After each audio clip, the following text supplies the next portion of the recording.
Yo, we live, Charlemagne. What's going on, everybody? Welcome to Diversified Discussions. Welcome.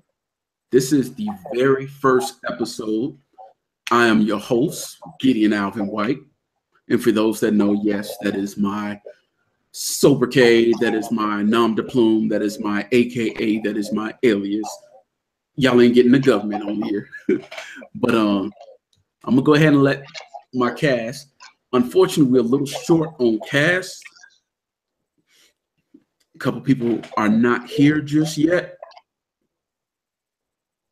Yeah, Miss Greer is in the house. I'm probably the oldest cast member at 45, but I've been around a little bit. I have a little bit of wisdom to share. I'm a thinker, you know what I'm saying? I might object with the rest of the cast because for the sake of argument, for the sake of just dialoguing, you know what I'm saying? I might come from left field and come with a little bit of wisdom, a little bit of nugget. I might play the devil's advocate, you know, because there's so many thought processes out here, so many different experiences, and I'm very happy to be a part of this.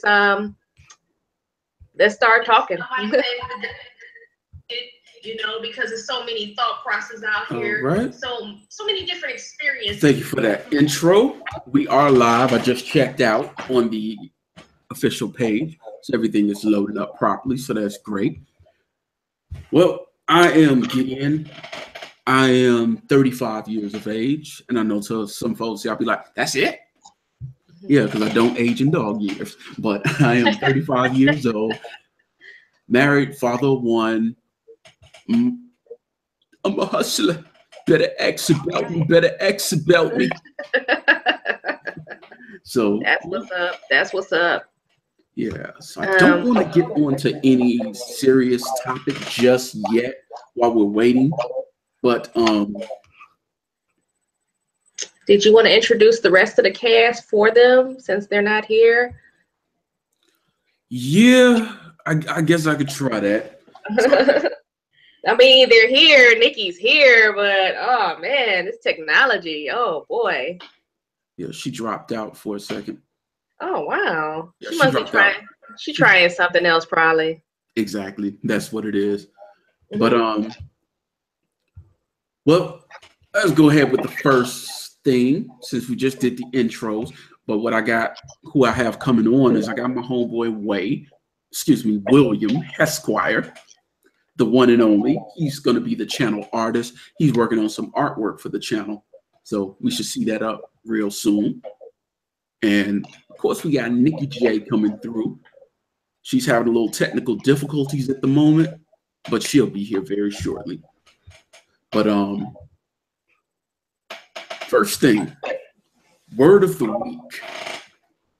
The word of the week this week is abscond, which means to leave hurriedly and secretly, typically to avoid detection or arrest for an unlawful action, such as theft or something like that.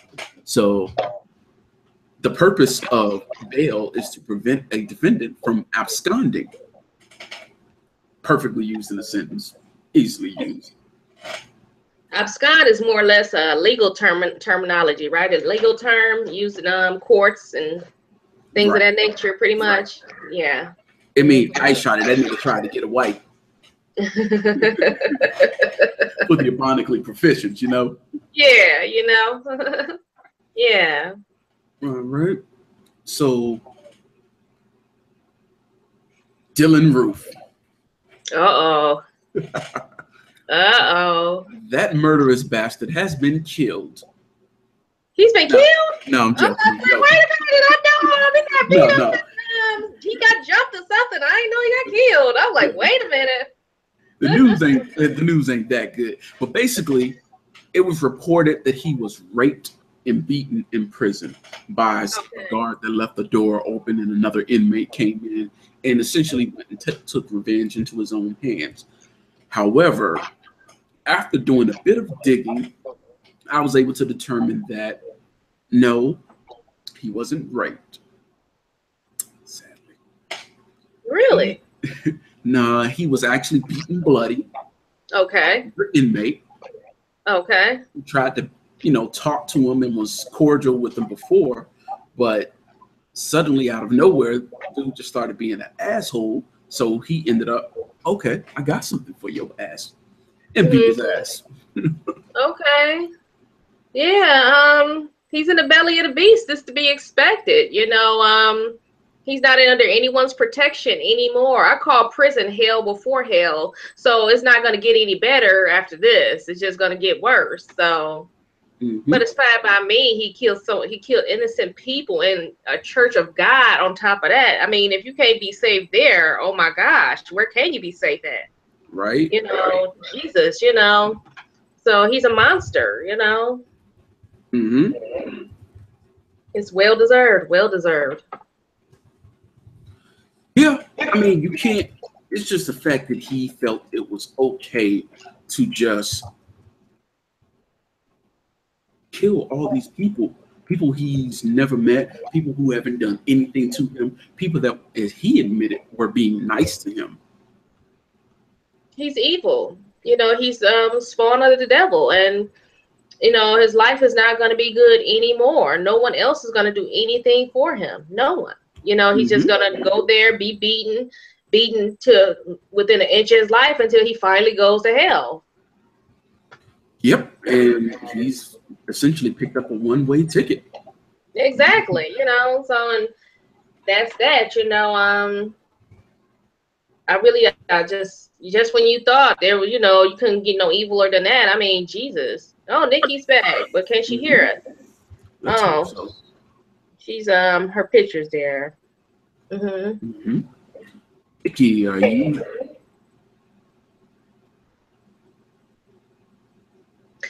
Yeah, I think she's still getting it together. Yeah.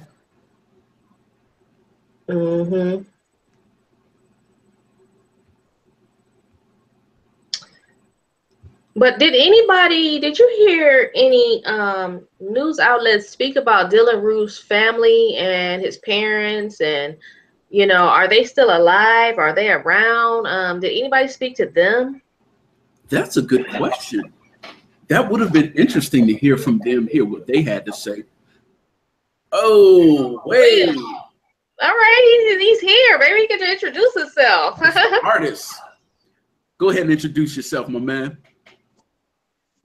What's up, everybody? My name is Way. I'm an artist from Atlanta. That's what's up. And that's all you have to say. Like, tell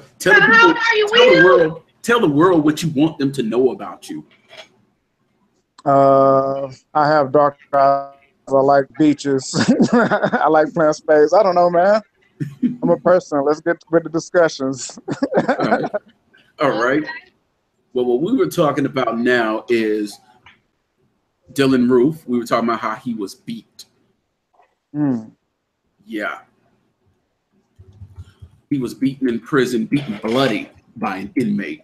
That inmate is my hero. I want to know about his parents, though. His parents, and anybody hear about his parents and their take on it, and how did they lose track of this kid? You know what I'm saying? How was he able to get away from them and, just embrace so much evil? You know what I'm saying? Where was his parents at, basically? Yeah, it had to be learned from someone, somewhere. So nobody asked them nothing. Is they dead, alive, what?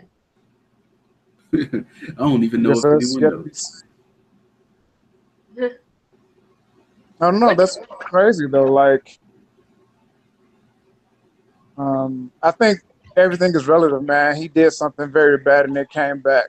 Like, I feel like nowadays everything is like instant karma. Like, karma doesn't wait to get you, like, way down the road. It's like you do something to somebody, you put it in the universe, and then bam, right back, it's on you. Whether it's like you lose money to pay a bill or whatever it may be, in your life. But, it happened. People feel a certain way because he did a very bad thing that shouldn't have been done. And I guess, unfortunately, those were the repercussions that he had to pay. Yeah. Yeah. I just don't know where his family, usually when we do something, I call it us.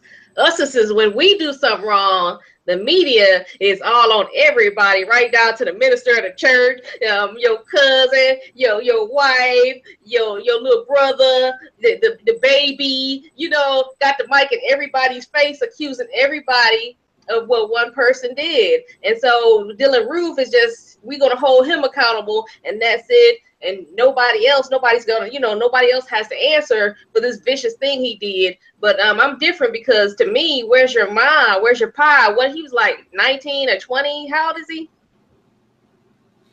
I think he was 19. Wow. See, his family, they should be held accountable to a certain, with the Columbine massacre or whatever. His mother. What you looking like that for, Will? Yeah, no, I'm actually watching the game. Oh God! We're multitasking. I'm watching that. This is gonna be fun, but everybody. Oh, there she go. I can hear you now, Nikki. Hey, I'm sorry I'm late. What you using? My phone. Oh, well, better late than never. That's what's up. Yeah, I'm sorry. All right. Well, go ahead and introduce yourself, Nikki. Okay, well, I'm Nikki. I'm in North Carolina. I wasn't ready for this, so we can just go with the conversation, and I'll do my introduction later. That's okay. Okay. So what was your thoughts on the whole Dylann Roof getting beat up in prison? Oh, hold on 1 second. So I know y'all were talking about like Dylann Roof's family and stuff. I don't know about his parents, but I know that like right after all this stuff happened, his sister raised like $1 million on like GoFundMe to pay for her wedding. Really? Yeah, Did I even hear that? I might have heard and forgot. Oh God. Yeah. You donated Trump supporters? I don't even know, but yeah, her brother doing this basically like was enough to pay for that whole wedding. But about the whole like attack and everything, so what I find interesting about it is that okay, Dylann Roof was put into protective custody. There was 2 guards with him at all times. Whenever he's out of his cell, all the other inmates are locked in their cells. So this guy, the inmate Wayne Stafford, not only did he somehow get out of his cell, but apparently the 2 guards weren't even there. One guard was taking a break, and the other guard was like delivering toilet paper to another inmate. So I feel like the guards knew about it. Well, the guards are always in on those jailhouse beatings, and you hear the stories all the time. Even OJ got smashed, so not funny but true.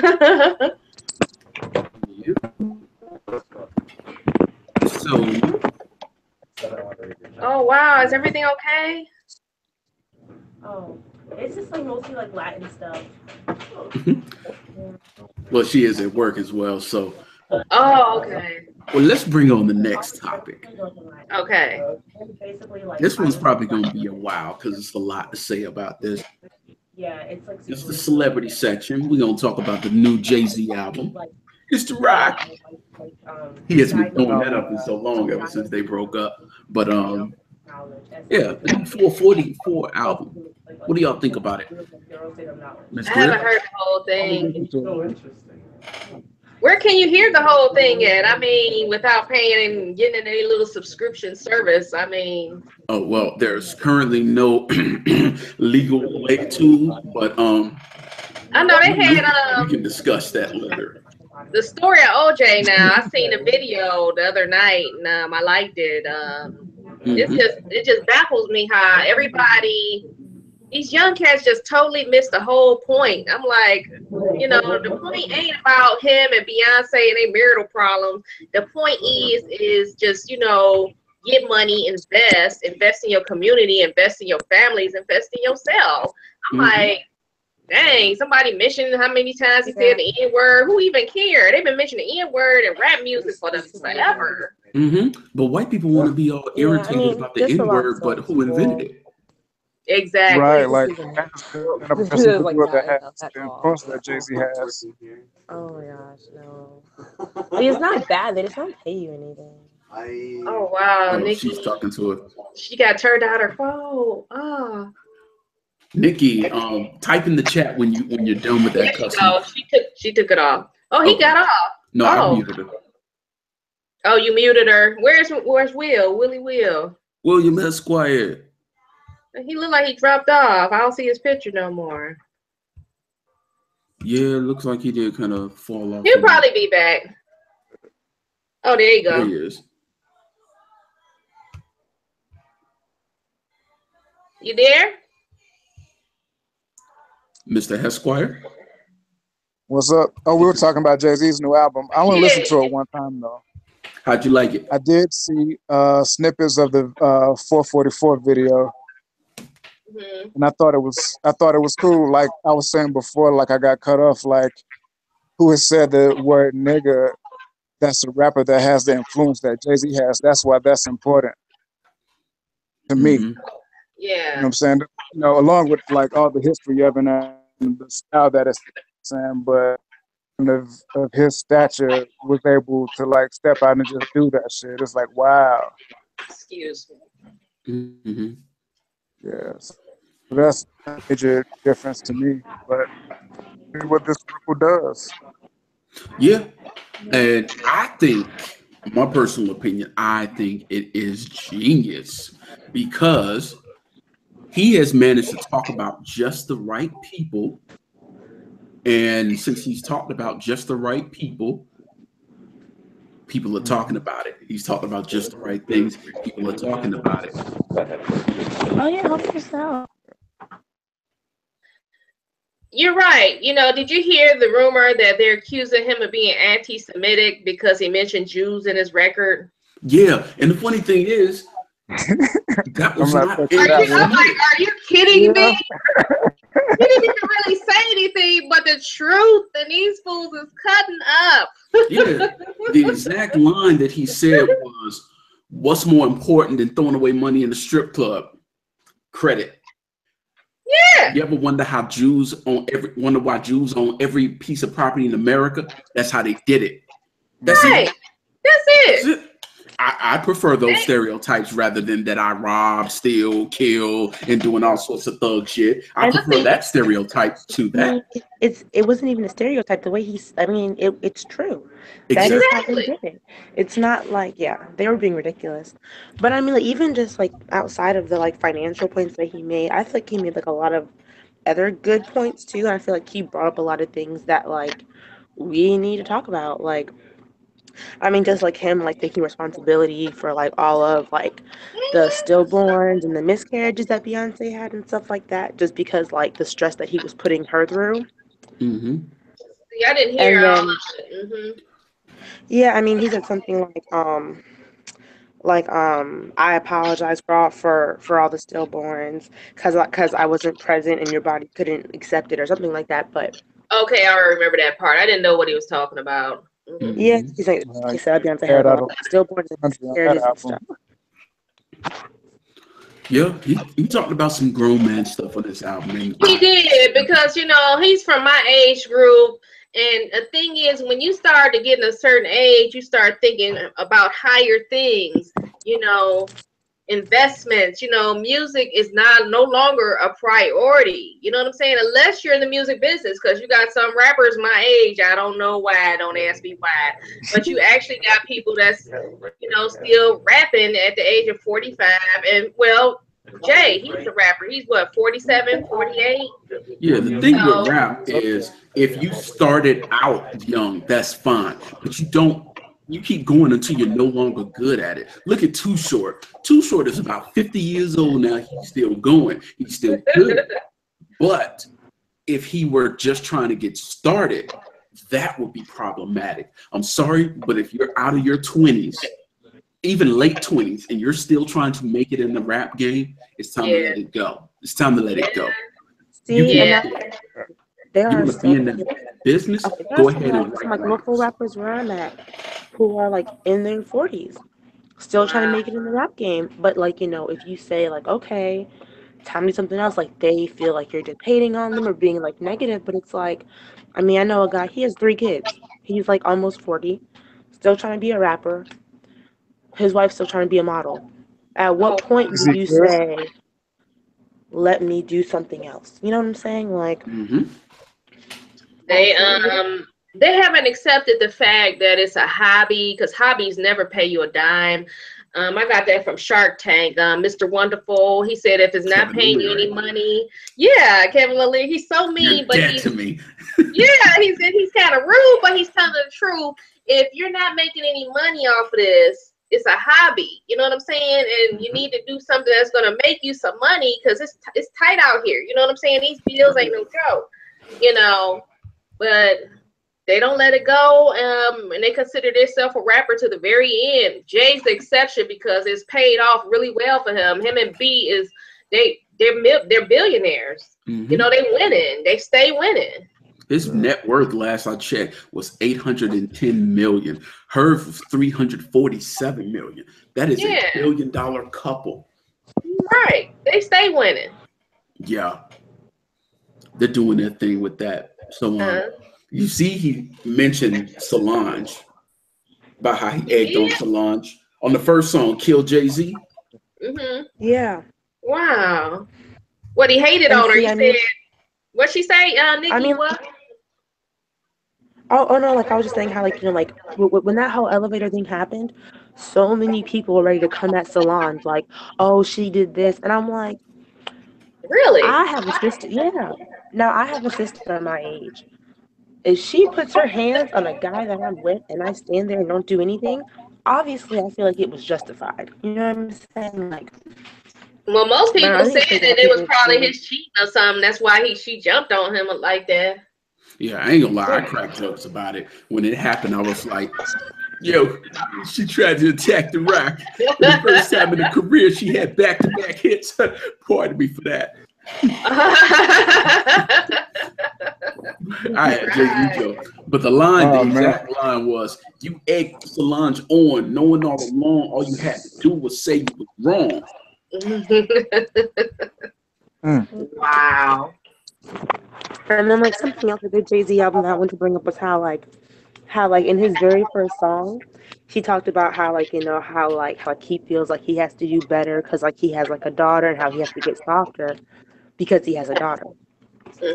So, like, you know, when the other song came on, like 444, talking about, like, you know, like him causing Beyonce all these miscarriages and abortions, and, like, basically being, like, emotionally abusive to an extent.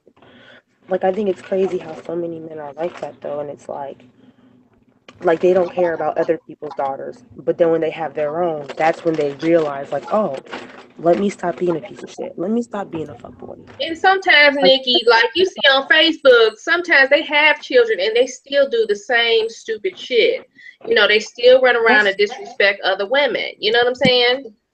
It's ridiculous. You know, Jesus.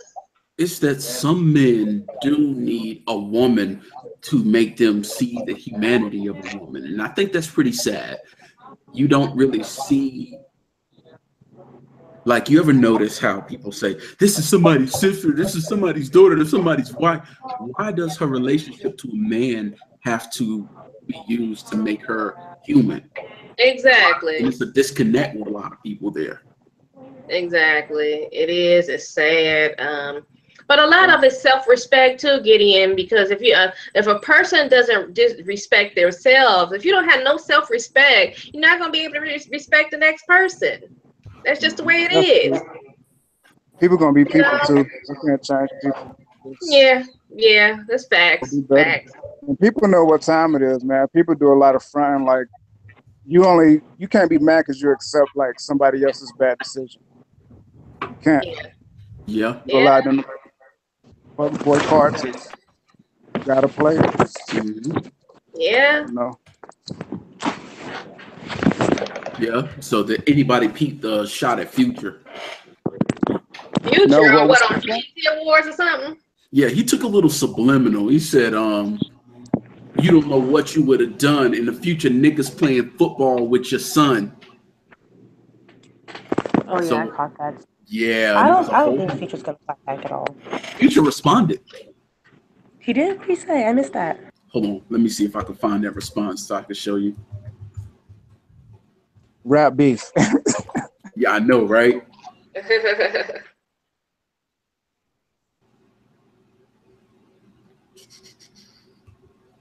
see if this is it. What was he trying to say? Was he trying to say Future was his son or something? No, he was just saying in the future, niggas playing football with your son. Future's son with Sierra was playing football with Russell Wilson, and it's been pictures all over that. Well, I don't be. And what Future said was, I'm going to post a link in the chat. But what Future said Jay-Z was just like talking about. Sorry. Well, like Jay-Z was talking about how, like, he was having like all these affairs and stuff on with like, cheating on Beyonce. So what he was saying was like, her leaving him and being with another man could have been a result of like, him cheating on her. She's like, I put her through all this stuff. Like, she could have left me for this, and then I would have been sitting here mad if she was with somebody else. And that's probably wrong. Exactly. But the line that Future said was, he posted it on, I believe that's Instagram. It's either Twitter or Instagram. But he said, Future, he said, play with kings. You just a worker.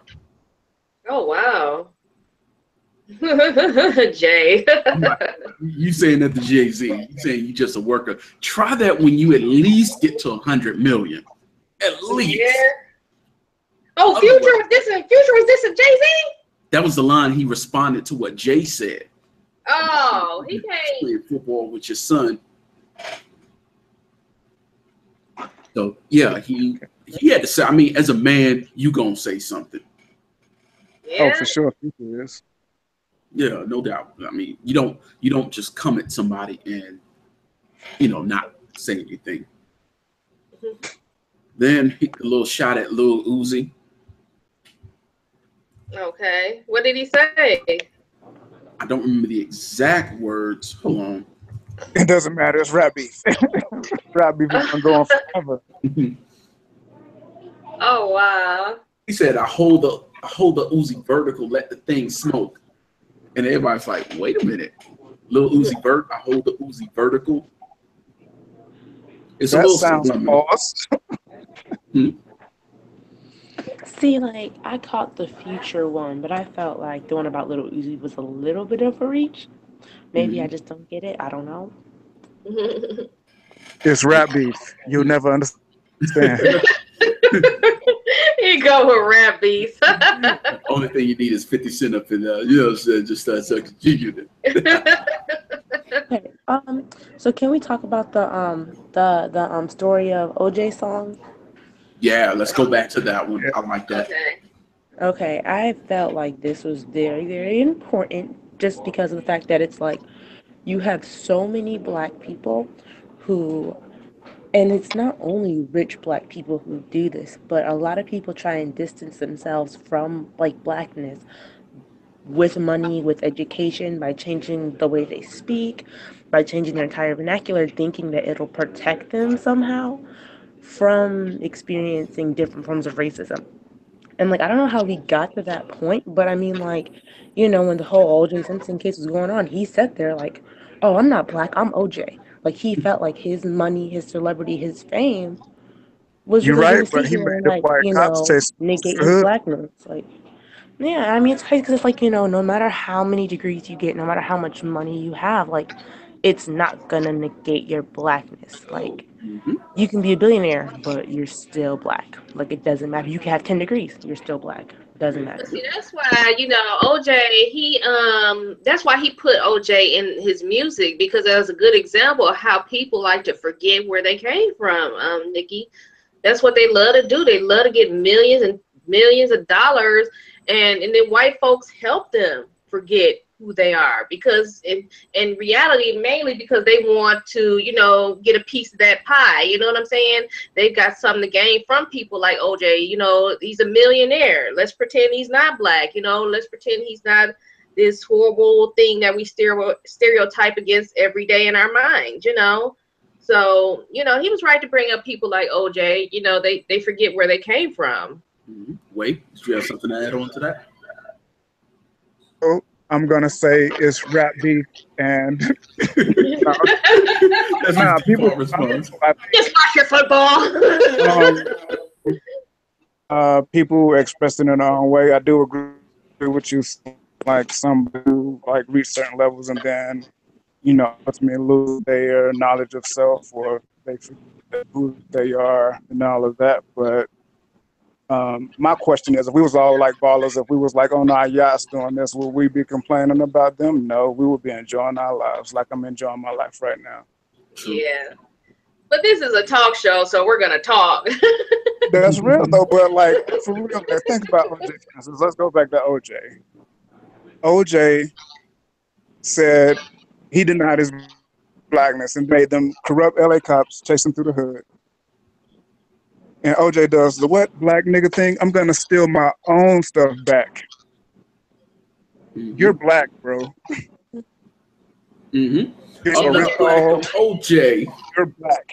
He's black. That was the whole. Okay. They treat him. He's black all day. He felt like that wasn't going to affect him though because of his celebrity. Again, I mean, like, I don't know if any of you watched Dear White People, the series, but if you did, basically, like, yeah, I mean, they explored it more in the series, but it was brought up in the movie as well. The dean of the school, or one of the deans, he was black. He had a black son. Yet when another black man, well, one of the black students on campus, one of the campus cops pulled a gun on him at a party. Completely unarmed, wasn't anything physical, they pulled a gun on him. And, the like main girl on the show went up to him, like, what if that was your son? And he was like, that would never be my son. And he had this attitude where he really just felt like, I can't relate to the cops pulling a gun out on this young black man because in my mind, I have my son at this great university. He's destined for greatness. He's going to do this, that, and the third. That will never be him. And I mean, that's just the reality of like a lot of upper class black people, a lot of educated black people. And it's like they don't realize until it actually happens to them. I mean, there was a guy, I think he was like a teacher somewhere. He was at the airport. Cops pulled a gun on him while he was getting out of the car. And he was like, at that moment, like, it didn't matter that I had 2 master's degrees. Like, to them, I was just a black man. And that happens a lot. Paul Mooney spoke about that. He calls it the illusion of inclusion. But you start to feel like you got the complexion for the protection, but you get your nigga wake-up call. Like OJ, he's like, they got his nigga. Oh, God. Another one got a nigga wake-up call is, what's his name? The genealogist. The genealogist. I can see his face. He does the genealogical. He always does a line of people. He picks the celebrities and he always do their family line. I can't think of his name. But y'all can't think of it either. The famous genealogist. Yeah. I don't know who you're talking about. Yeah. Oh wow, it's all right. I'm pulling them up in a minute. But a hook to that song though puts everything into perspective. Light nigga, dark nigga, faux nigga, real nigga, rich nigga, poor nigga, house nigga, field nigga. It's still nigga. That's how they see us. Still nigga. So basically, it don't matter if you light or dark, you still a nigga. You fake or real. Well, a lot of us start thinking that way. Okay, his name is Henry Louis Gates. Okay, I'm not familiar with his work. Henry Louis Gates was the guy. They arrested him in Massachusetts. He is a professor at not Yale, Harvard, I think. The Boston police had arrested him by mistake. And they treated him really roughly. It was an honest mistake, and they arrested him, but they treated him like garbage. And the first thing he said to them, Henry Louis Gates, don't you know who I am? You're going to be in big trouble. And so it was a big whoop-de-doo. It was the first year Obama had gotten in office. And Obama tried to make he organized a sit-down lunch between the two men, the arresting officer, and Henry Louis Gates. And I think the whole idea was, let's just blow this over. And I think deep down, they all wanted the police officer to apologize to Henry Louis Gates. But of course he didn't, him being a white officer. I mean, they ain't going to do that. So Yeah, that's the first year Obama got off. Henry Louis Gates. Y'all never heard of him? I haven't. Oh wow. Have you heard of him, Nikki? No, I haven't. Henry Louis Gates. Yeah, he has a show on PBS. And he's a professor. He's a genealogist at Harvard, and he has a show on PBS, Finding Your Roots. Yep. Okay. Yep. Wow, I am. Look, my services are needed on this show. Yep. Yeah. That they gave him his nigga wake up real quick because he really got above himself. Like Paul Mooney.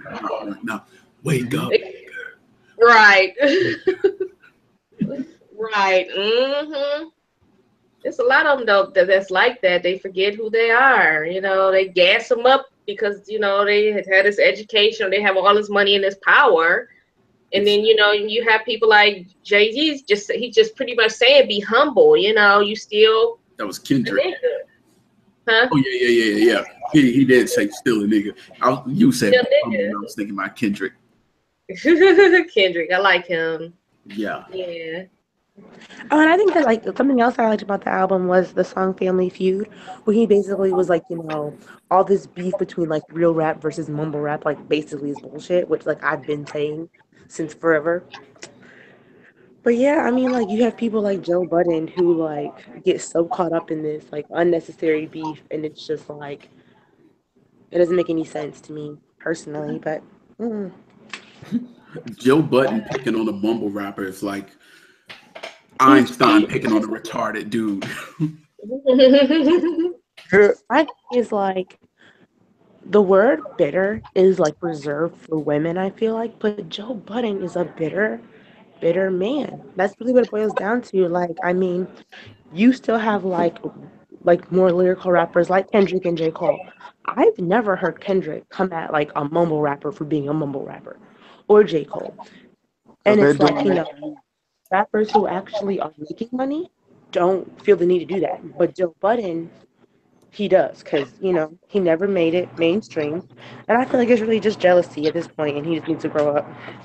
I mean, he made it, but he didn't, like, blow out of control, He got there, but he couldn't stay there. He was not consistent. He had one hit. That's what it was, a one-hit wonder. Exactly, but I mean, okay, he's like 50 years old. He's worth like 1.5 million? And then it's like you have like Little Yachty, who's 20-something, who's worth 3 million. And so that's sad. Yeah, it is. But it is what it is. But at the end of the day, Joe coming and screaming at this man isn't making him any money either. Wow. What are you whispering, Will? It's rap beef. You can't escape it. Joe Budden is mad at them niggas because they making money and they don't rap like he rap. Joe Budden can rap, but Joe Budden don't rap. Haha, part of people who's come to stay. He don't rap with Melly. Them niggas rap like they rap now. Joe Budden is coming that old angry hip hop mouth nigga, mad at young niggas because they doing their thing and they living their lives like he should be doing right now. But he never understand. No, he really need to be more positive because at least he on somebody's payroll, even as being a reality star. He making some kind of ends. You know what I'm saying? Mm-hmm. But I fuck with you rapping. Don't be hating on young niggas doing their thing and getting in that fucking studio and make a Slaughterhouse album. That's what y'all should be doing. Yes. Stop right. Do that Slaughterhouse thing because I can't rock with Budden by himself. Honestly, dude is lyrically nice, but his voice is like he went dancing Migos last night at the club, nigga. You know he was in the club living with this model chick dancing to Migos. I can't stand him. Out front. But it's like, wow, blow up, rap beef. Like, get out there, make your own money, do your own thing. Get back with Slaughterhouse. I don't know if y'all ever heard of Slaughterhouse, but Slaughterhouse are some really, really dope MCs. It's what we need right now. But the problem is they won't push Slaughterhouse to be big. These dudes are really nice, but they will not push it. At least back in the 90s, the 80s. Yeah, we had clown rappers back then, but we also had real rappers who would lyrical. We had a balance of both, and all of them were pushed to the forefront. So you had a choice. You turn on radio. Do I want to listen to somebody dope, or do I want to listen to something with a hot beat or a clown rapper? You always had that choice to choose, but you don't have that now in the mainstream. You have to go looking for dope hip hop now. It's about money. That's what it boils down to, is the money aspect of it. But the dope hip hop used to make money too until they stopped pushing it. Well, listen. Very true. Okay. For example, Nicki Minaj and Remy Ma. Remy Rap Ma, beef, yes, female version. is a better rapper. At the end of the day, Nicki Minaj got white girls listening to rap. Yeah. That's what it was. You had white girls going out and buying Nicki Minaj CDs. Yep. You had girls who don't really listen to rap listening to Nicki Minaj. So, of course, she's pushing sex. She's able to have a Nicki Minaj makeup line. Remy Ma can't get a makeup line. Mm-hmm. I can see that. Isn't even out there like so that. So does Miley Cyrus. She does. Mm-hmm. Now, the other thing with that, now Remy did blow up for a bit. Remember Lean Back? Fat Joe wasn't who people were listening to that song for mostly. Let's be honest. Remy came on all to the easy, L to the wizard, and just slaughtered that. Yeah. Remy is bad. Do you hear me? Better lyricist, but she's not a pop star like Nicki. Yeah. And that's all Nicki can do, because when Nicki got beat, like if she was rapping like Lauryn Hill times, Remy Ma would have been like at the top. Yeah. When Nicki was doing, came at by Remy, all she did was she laughed at Trey Songz. Well, why you ain't say it ain't true? But she never clapped back or said anything to her. And then like a month or two later, she finally comes back with a song, because she knows she cannot compete with Remy. Her best bet is to wait a while and let it fizzle out. She cannot. Yeah, just take that L. Just take that L, Nicki. You know, to a real lyricist. So she don't know. All she ever said was, "I got more money." Okay, you got more money, but we're talking about music. Money doesn't make you a better artist. Right. But gotta take because people I can't hear both of y'all. Hold on. Nikki, go ahead. What were you saying? What I was saying, Nicki Minaj didn't need to clap back, because at the end of the day, you have half the people who listen to Nicki Minaj don't know who Remy Ma is. Okay. So on Nicki Minaj's end, the beef was irrelevant, because it's like half of your fans don't even know you're beefing with somebody. Yeah. Yeah, because her fans don't listen to lyrical artists, so that's it is irrelevant when you really think about it. It's irrelevant. Why did you even address it? What did you say? The thing is, she's been taking shots. She's been taking shots about shots at Remy for so long. So Nicki Minaj taking shots at everybody. She took shots at everyone when she first came out. She should stop. That's another thing. She should stop that, Nicki. You know what I'm saying? Everybody is not weak like that. You know that some people know how to clap back. You know what I'm saying? And put that ass in check, and she really, Nicki, need to just calm down, because that's not cool. I agree with you 100%. But what I'm saying, say if you have like 1 million people who listen to your music, and 700,000 of those people do not know who Remy Ma is, do not know who Little Kim is, do not know who Foxy Brown is. They don't know. Very true. And if they do know, they've never heard their music. So, yes, Little Kim came at Nicki Minaj. It was good. She bodied her. It was over. But the people who don't listen to both of those people, the beef is irrelevant. Half the people buying Nicki Minaj CDs and stuff when she first came out never heard a Foxy Brown song, never heard a Little Kim song, never heard a Remy Ma song. So, I mean, personally, when the whole beef started and people were saying, well, Nicki Minaj has more money, so it's over, to me, that was wrong. Because I'm like, having more money doesn't make you, you know what I'm saying? Like, no. Exactly. But I mean, it shouldn't. It really shouldn't. But, I mean, if I was a rich rapper, if somebody, like, made a diss track to me, I laugh at the shit and keep making money. That's cool. That's something cool for your fans to have in their little collection. But I'm out. Yo, real Why quick, you mad? Wherever you at. So real quick, my man Marcus is in the chat. He said Nikki is preaching the gospel, and then he said, "But I bet Nikki won't come at Shauna or Missy." I can't see Nikki. That's because Nikki is cool with Missy. But even if she wasn't, she wouldn't come at Missy because Missy is well known. No, she wouldn't, because Missy is pretty much a mainstream rapper, and if not, she's pretty close. Again, like Little Kim, she's not mainstream. Remy Ma, not mainstream. So I mean, like, me personally, if I knew that like my celebrity was based off of me being, like promiscuous, Remy can take the throne though. Remy can take the throne. She lost time because she did time in the penitentiary. She lost a lot. She took a big L, you know what I'm saying? And so I really think she could take the throne if she got back on her grind, Yeah, and I feel you, but okay, I'm 21. Yeah. Remy Ma has shut up. But like Remy Ma, she, like, you know what I mean? Like, for people my age, she's not as relevant. Like, yeah, like, people know about her, we listen to her music, but in the day, she's been like, by the time most of us had our MP3 players on our phones to put our own music on, Remy Ma was already locked up. But see, that's the thing. I come from an era where when Pac went to jail, he went to jail. When he came back, boy, you should have seen the people lined up for his tape. And then, yes, a cassette tape back then. But he was bad. You know what I'm saying? Yeah, you was back there. So, time in the penitentiary.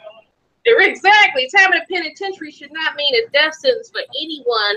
If anything, people need to keep open, try and experience, greatness. Because to me, Remy Ma is greatness. She really whooped Nikki with Sheather or whatever you want to call it. Yeah, 7 minutes of ass whooping. She's just a master. So here's the thing, though. It's a different age because back then you required a label to get music out. In the 90s, a label was required. The independent thing was almost unheard of. There were only like E40 and Master P. Other than that, the independent thing was not known. There would have been no Young MA back then or anything like that. So then there was a lot of promotion while Tupac was in jail. When he signed with Death Row, let's be honest here. People always say Tupac sold the most. When you look back at things while he was alive, his first album sold 500,000. It was gold. His next album went platinum. His next album went double platinum. So that's 3.5 million records sold. Just to put that in perspective, people acted like he was just the biggest. He didn't really reach that plateau, that upper echelon, until he signed with Death Row. And that's when all that money started coming in. So I agree. He started getting into trouble and all of this. And people always say, well, Pac was the biggest selling rapper. Actually, Ready to Die sold like 3.5 million records. That one album sold what Tupac's first 3 albums sold. I'm not saying who's better or who's not. That's irrelevant to this discussion. But when he got on Death Row, the album was 6 times platinum because it was a double album. And each album gets counted as 2. So he sold 3 million copies of All Eyes on Me. Since it's a double, it counts as 6 times platinum. So he was living large. He was on top of the game. He was that guy. He gets, and that's because all this hype was built up around the case. And then when he comes out of jail, it's like, let's see what this nigga got to say. Let's see what this nigga got to say. And then he comes out, All Eyes on Me. Yeah. To my nigga Pac. That was great. Yep. That was a great time. But with Remy, there is so much in the pipeline. There are so many rappers out there, and the fans are so short. You go to jail, out of sight, out of mind. People forget. That's true. That's true. You almost forgotten about. She did not. Like, look at Mystical. Yeah, but that's why I feel like Remy was all right, because she did time it came out and people still listen to her record. Like, but then you go away from time, like move without you, and you come back and still be relevant, you can't be mad at that. Mm-hmm. Yeah. And then Just I think mean, like about getting regular like, you know, people that going off come what home. you said, like, I mean, we have rappers now like Chance the Rapper. He's still independent. How many freaking awards did he just win? Was it like 6?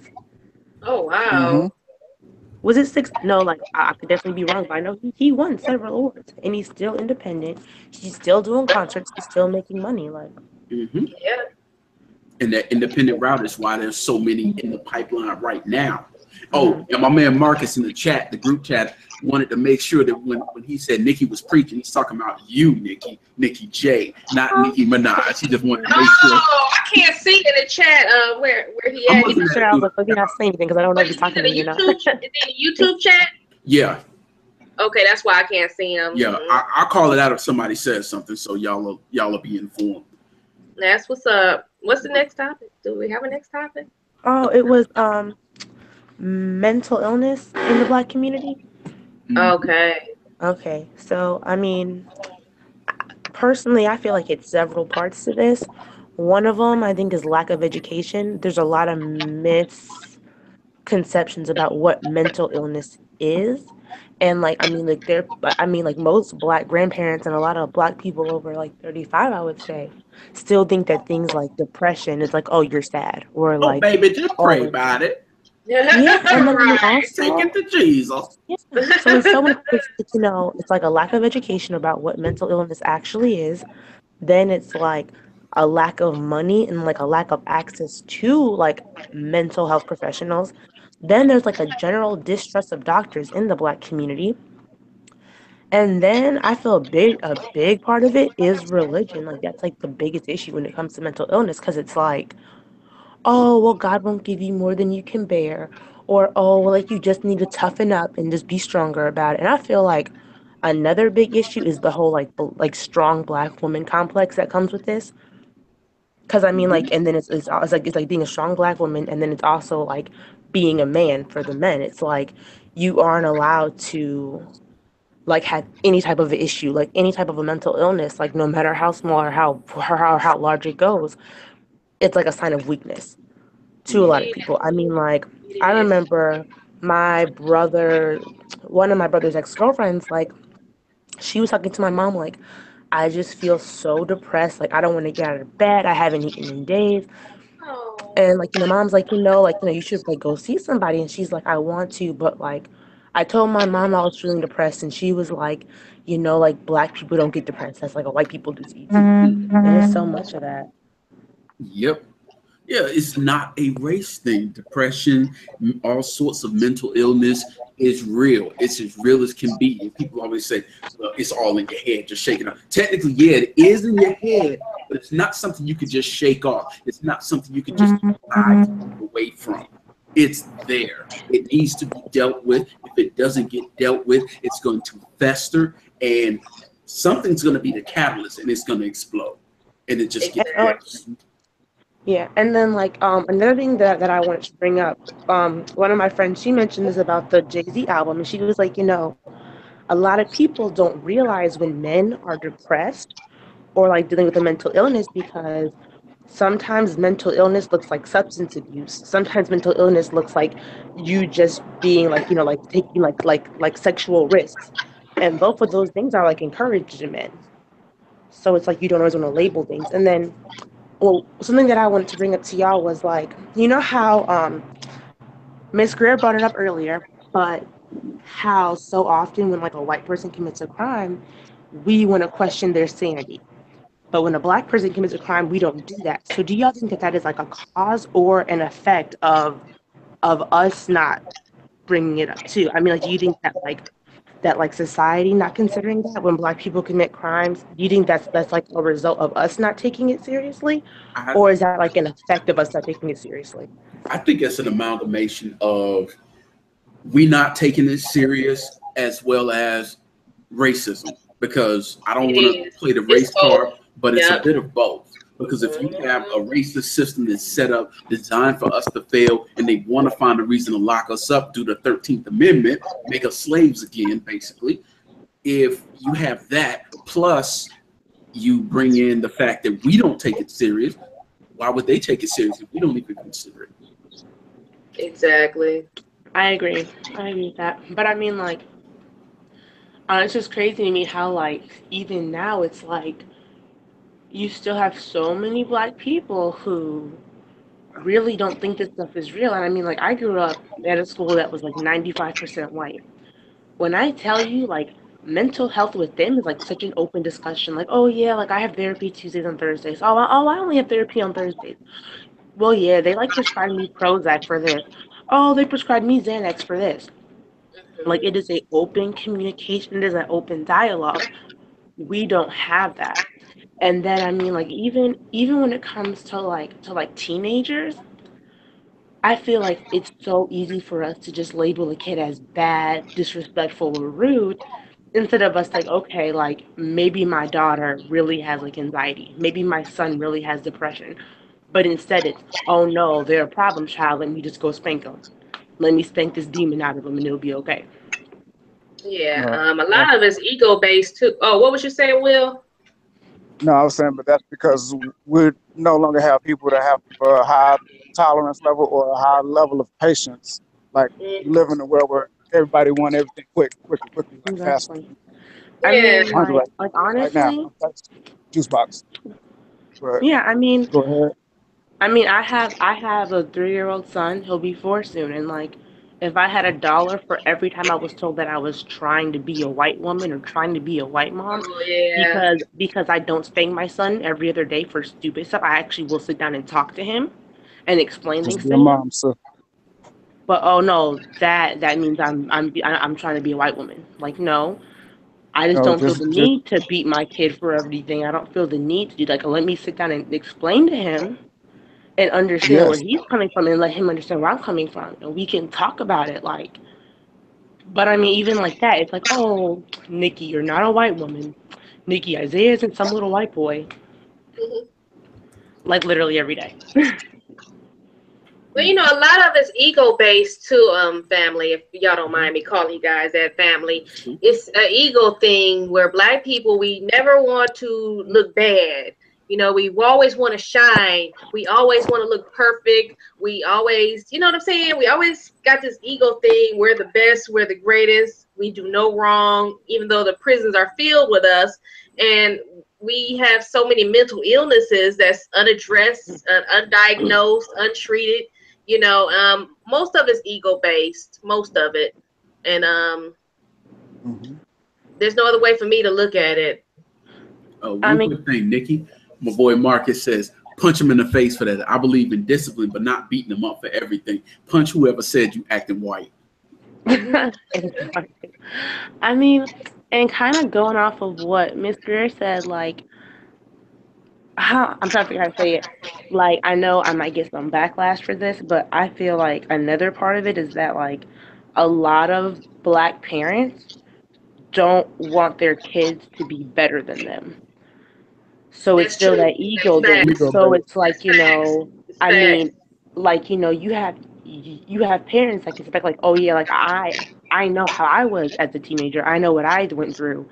My mom didn't pay for me to go to a therapist. She told me to pray about it, and if I acted out still, she beat me. So that's what I'm going to do to my daughter or my son. And I feel like it's kind of like a generational curse almost because it's like not many parents want to sit down and say, you know what?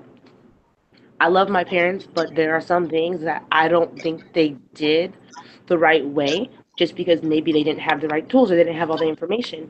So I'm going to do Exactly. things differently. We don't do that enough. I think it's way too much of if I talked to my mom like that, I would have got beat. Even though I know that when I was that age, this is what I was going through. This is how I was feeling. But it's like they don't want to have discussion. It's like it's quicker and easier just to discipline instead of like, let me get to the bottom of the issue. Let me get my kid help. I mean, I am so pro therapy.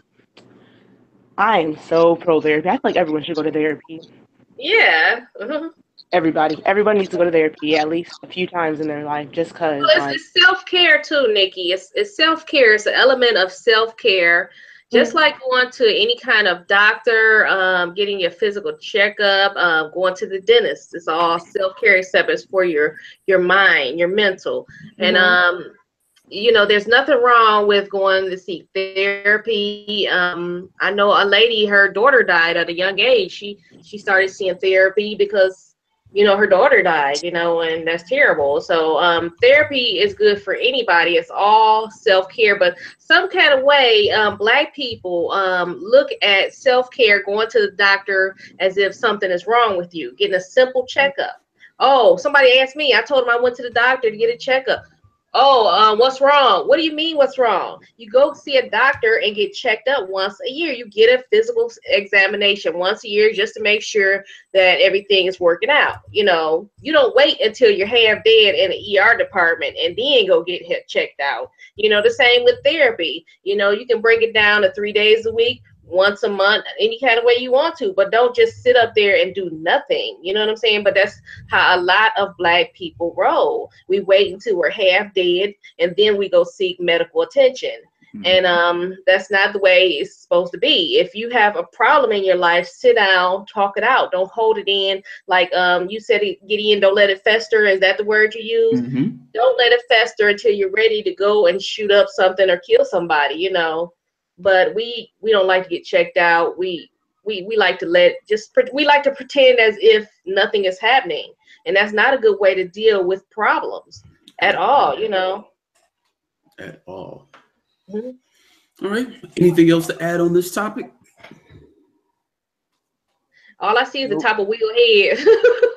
Sorry. No, I agree with what you said though. Like I like to add a lot of it is I think is ego, and then a person's thought process of how they deal with things.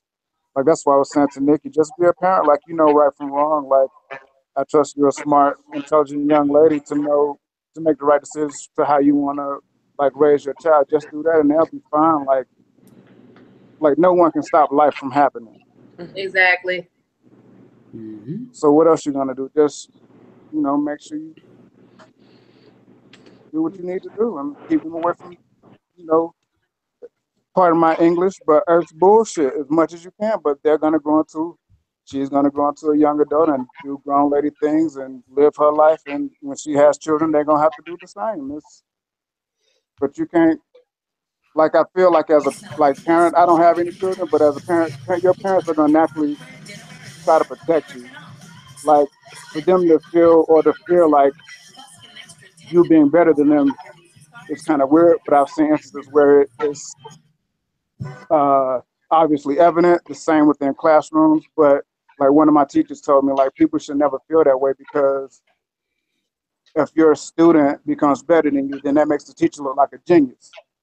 So people shouldn't really think like that. But that's it. What's the next topic? Yeah. All right. Well, the next topic that I have for you is woman sues the hospital after frightening discovery of camera left inside of her during surgery.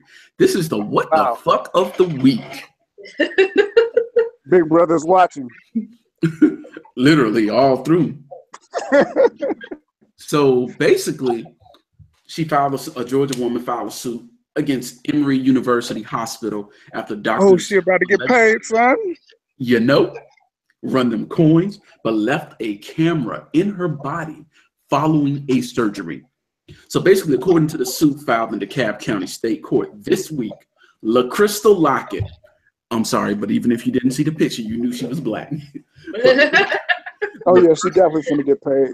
She got to get permed out, boy. Gucci'd up.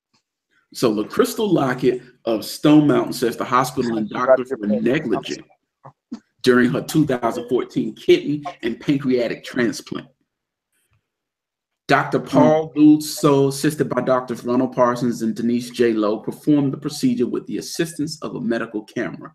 Unbeknownst to Ms. Lockett at the time, her lawyers claimed this medical instrument was left inside Ms. Lockett even after she was discharged from Emory Hospital on December 16, 2014. It didn't even turn up until next June following an exam at the hospital. after they discovered it. She had She to have didn't feel another it or surgery to nothing? remove it. I She didn't guess feel it or hurt. Wasn't it hurting to rub it up against the rib or something? I imagine she was experiencing some discomfort, but she probably didn't know what it she probably thought was. that it was just after surgery discomfort. She probably just thought like, Exactly. oh, I had surgery, I'm What kind sore. of was it though? Mm-hmm. Exactly. Like She what didn't kind of like think it was a they camera. make all kind of crazy like cameras, like stuff that you wouldn't even think is a camera, but that shit is a camera. Only thing I can think of, and I could be wrong, is they may have inserted her while they were doing maybe surgery or whatever on her, but that's still insane. And she's about Yeah. to get dumb paid. Her life is about to God, change. yeah. Wow, She ain't got to Emily. worry about shit else, okay? She ain't got to worry about nothing. Wow. Hey, hello, Rabbies.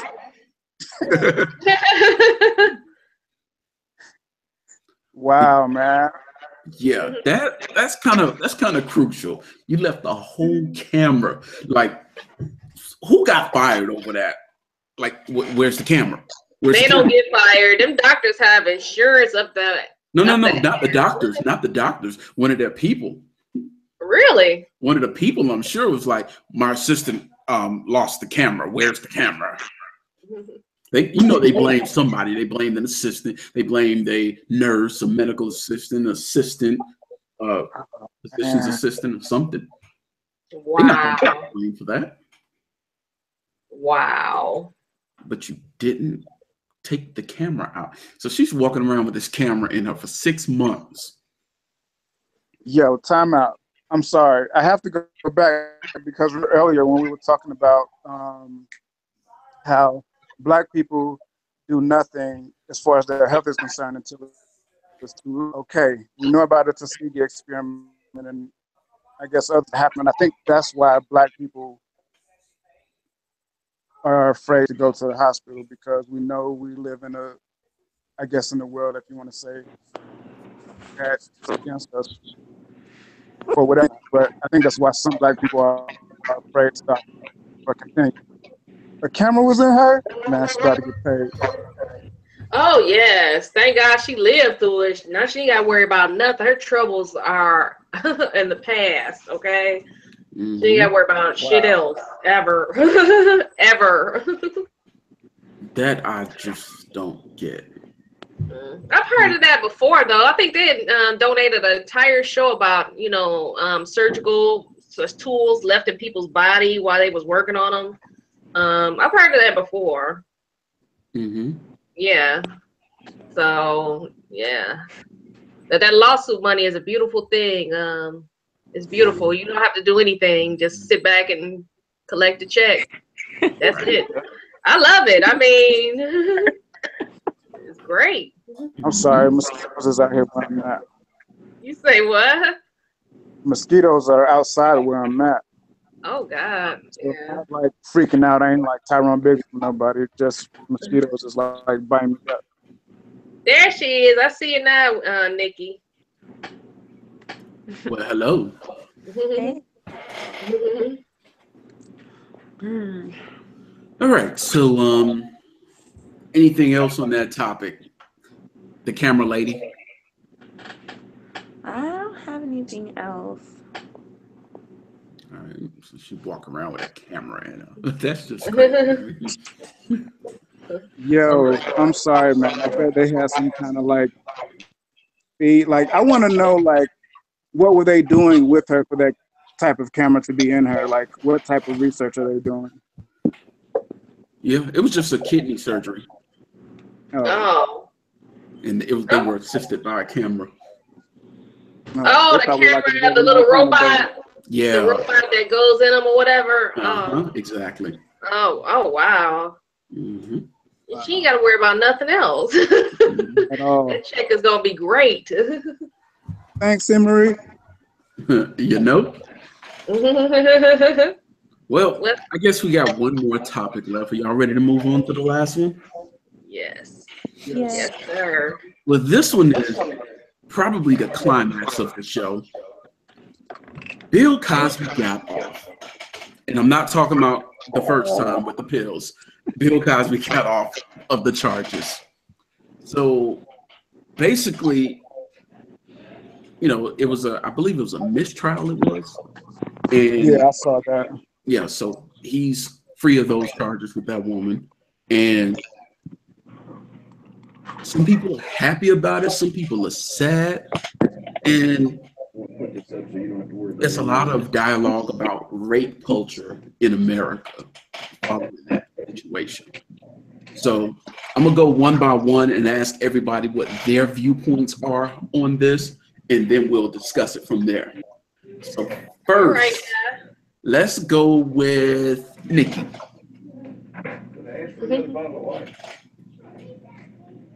Uh-oh, she got company again? Yeah, I think she's working.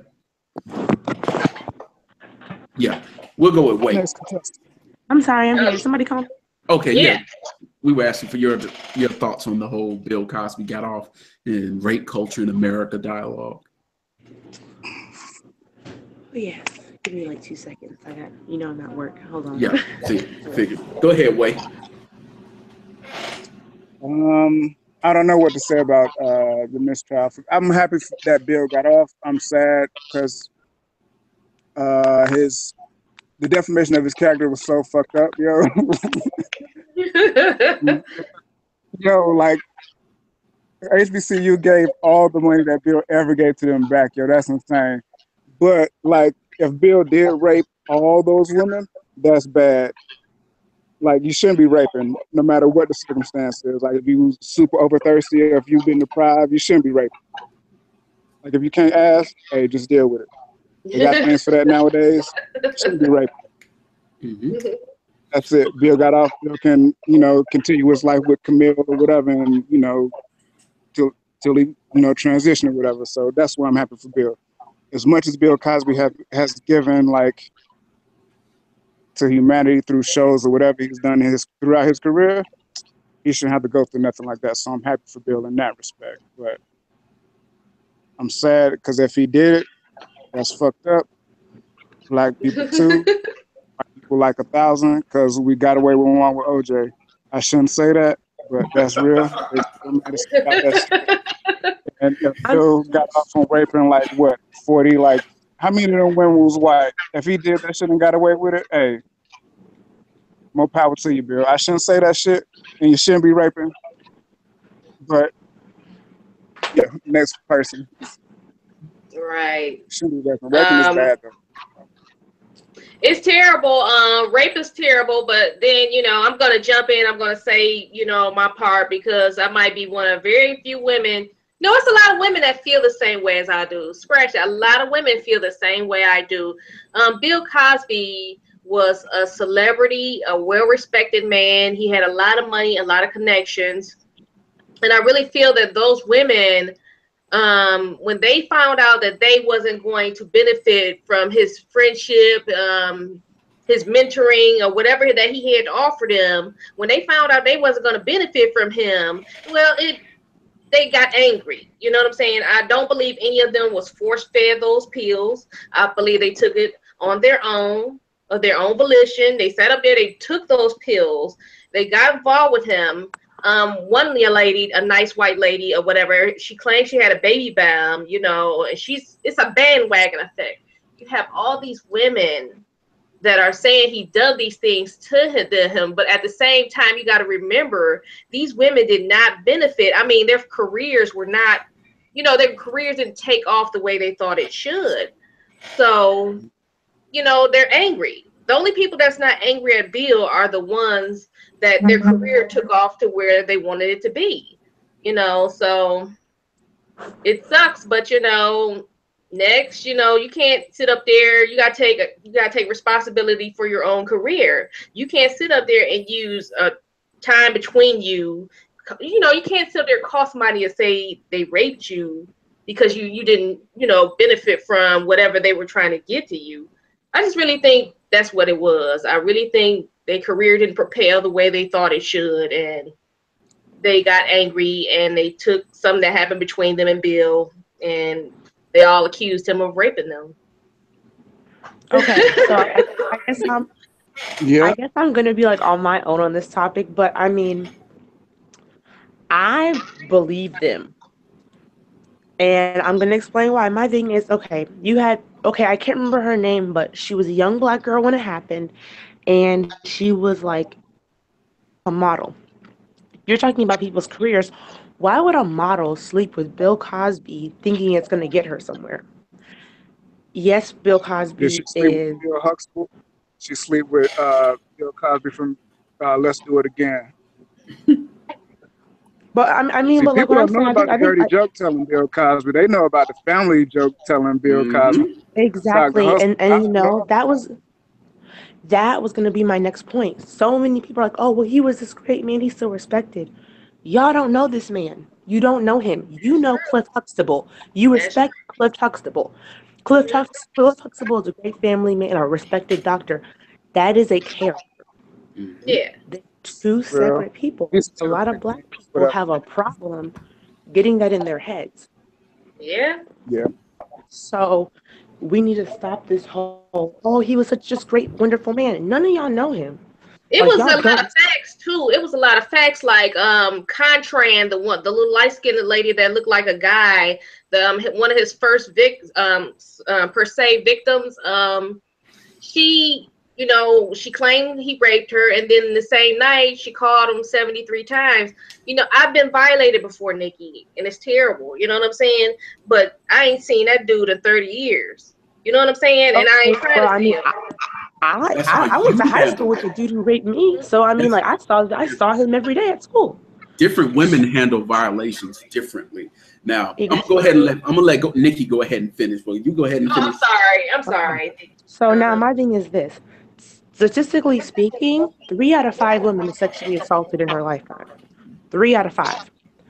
Those numbers are even higher for Black and Hispanic women already. Now, here's the thing: a lot of women are assaulted by the same men because women do not come forward when they are raped or sexually assaulted. They don't. Why? Because the first thing is, well, what were you wearing? What did you do? Did you make him think you wanted it? Victim All this blaming. stuff. Not only that, but going to the cops, you have to go through the whole medical procedure where you're violated again and tell Mhm. the doctors what happened. Then when you get to the station, you have to sit in a dark, cold room with 2 officers who are most likely going to be men and explain what happened the third time while they question everything that you say to them. Mhm. Women don't come forward. Women don't come forward being sexually assaulted, which means that the majority of rapists are out on the street. Yeah. And But this isn't just about Bill Cosby. This is about every single woman who was sexually assaulted having to defend and explain herself 101,000 times because we automatically don't want to believe that it happened to them. The guy who raped me, he was super popular. He was considered attractive, and he was on the basketball team at my high school. So now, the same summer this happened, a guy who was on the football team, he was accused of raping another girl at our school. Nobody believed her. 3 girls tried to fight her just for saying that he raped her. None of us were there. None of us know what happened. But it was assumed off jump she was lying. She was a liar. The end. Okay. Now, And it's like, hmm. oh well, let me know when you're done. No, go ahead. Okay. I'm gonna jump in, and all I ask is that everyone please refrain from commenting until I'm done, because I may piss some people off, and I may make some people happy, and I may do the same for some people, do both for some people.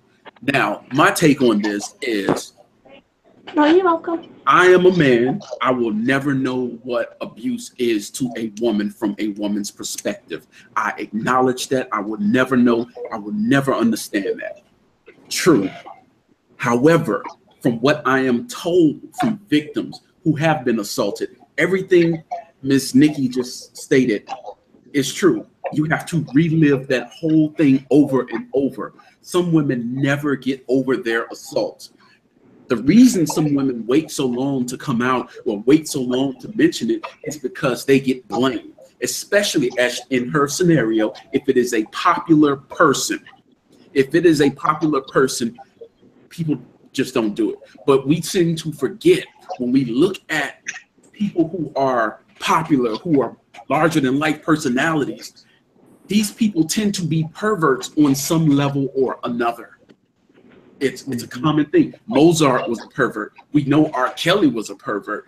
People can't separate the great work from the perversion because people have multiple sides. Everyone has a dark side, period.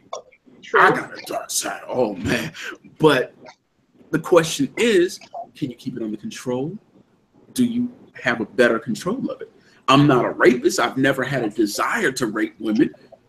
Part of my French, pussy is too easy to get if you want to get some. You don't have to rape. But it isn't about the pussy. It's about the power with these rapists. But that's why a lot of these women didn't say anything. Now, I'm not going to say all these women are telling the truth because I do believe some of them are lying. And Bill was able to prove that some are lying for the simple fact that he launched a countersuit against a few of them. He just started dispersing cases left and right. His legal team was able to launch defamation and character suits to get those cases thrown out because he was able to prove they were lying. To some of them. Yes, not some all, of them. but That's my point. Some of them. So now my thing is, if you never did it. Hold on a second. I'm not done yet. I'm still going. Yeah. Oh my God. Okay. But here's the thing. Here's the thing. I'm sorry. I may be a little long-winded on this. Listen, Nikki. Here's the thing. All of them are not lying. Now, if a woman is out there and 3 dudes say, hey, bro, she a hoe. Y'all gonna believe them 3 dudes that she a hoe. But if you got 50 women saying this man is a rapist, nobody wants to believe that. That is the gender equality inequality right there. You want to believe the worst about this woman, but you'll never believe the worst about this man. And yes, Dr. Bill Cosby has done a lot for our community. He's put so many actors and actresses in work. He put so many people through school. He's done so much, and he has been a pillar of our community. But why should that erase? This is a rhetorical question for right now. Why should that erase if he raped someone? Why should that, all of a sudden wipe that out? No, his legacy is still there. He still has done all of these things. He still spawned all of these great careers. Lisa Bonet, Tempest Bledsoe, Malcolm Jamal Warner, Felicia Rashad. It's so many people whose career he's brought up to the upper echelon. But that doesn't mean he didn't rape these women. Keep in mind, this man did actually admit.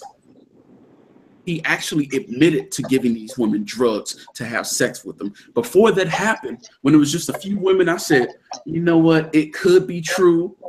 I said, but I don't know the man, so I'm not going to comment. I'm not going to say whether he did or he didn't because I don't know. I have no actual proof. So I kind of defended Bill, but from a hands-off thing. I didn't say that he, emphatically didn't do it, but I just kind of hands-off.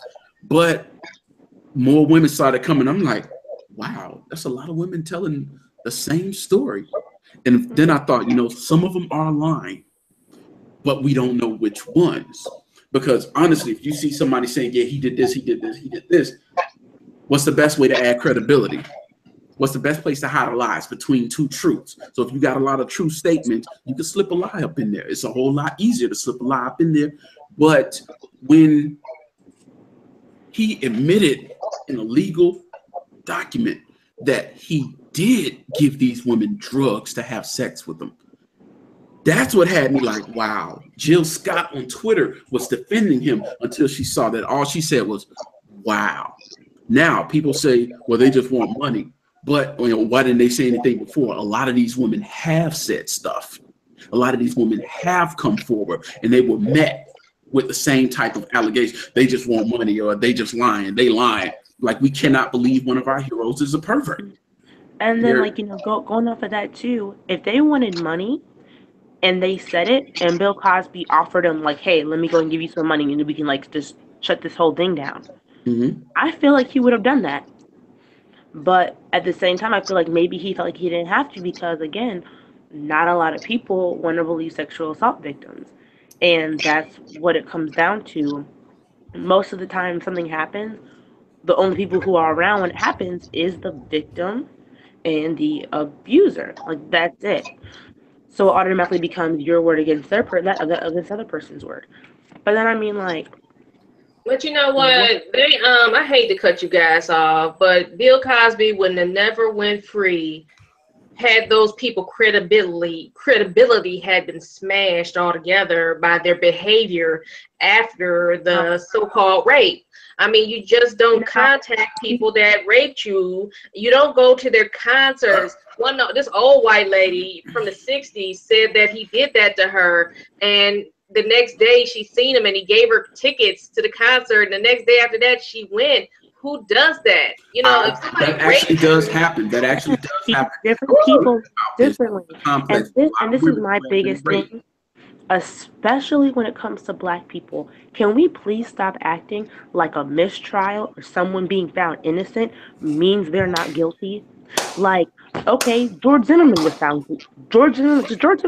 innocent.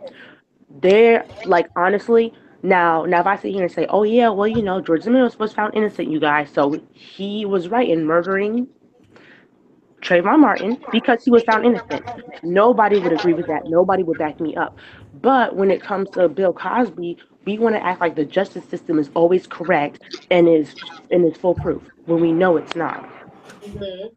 This is true. Now, another thing is a lot of women do keep in touch with their rapists for the simple fact that they can keep tabs on where he is. I have read about that. That actually does happen. A lot of women will keep in contact, will keep that rapist updated with their phone number so that they know where he is. If he gets too close, they get it. I can't explain it. I don't remember what it was called. Honestly, explain to me. I'll go ahead and say it right now. The guy who raped me and him are friends on Facebook. You know what? It's time for me to go. Right there. Before it happened, and as of right now, we are still friends on Facebook. I never deleted him. For the viewers, if you don't understand me, no, I have to explain who I am. I am cut from a different cloth. I don't take any disrespect off of anybody. If somebody violated me, like Nikki just said, somebody raped her. Somebody violated me when I was in my early 20s. I have not seen or heard from him to this day. There's no way I'm going to. And that's you. Yeah, God bless you. But I'm saying that's what I'm saying. I'm taking a moment out to explain what type of woman I am. And, you know, abuse, I don't take abuse at all. You know what I'm saying? So when I question things, please don't take it the wrong way because this is the way I am. You know what I'm saying? Like, okay, now when it comes to me and my situation, this happened to me when I was 13 years old. It was the summer before my sophomore year of high school. So regardless of how I felt about it, I had to see this guy every single day at school. I passed him every day in the hallway, just about. Like, it wasn't about, you know, my personal. Hold on one second. Front desk.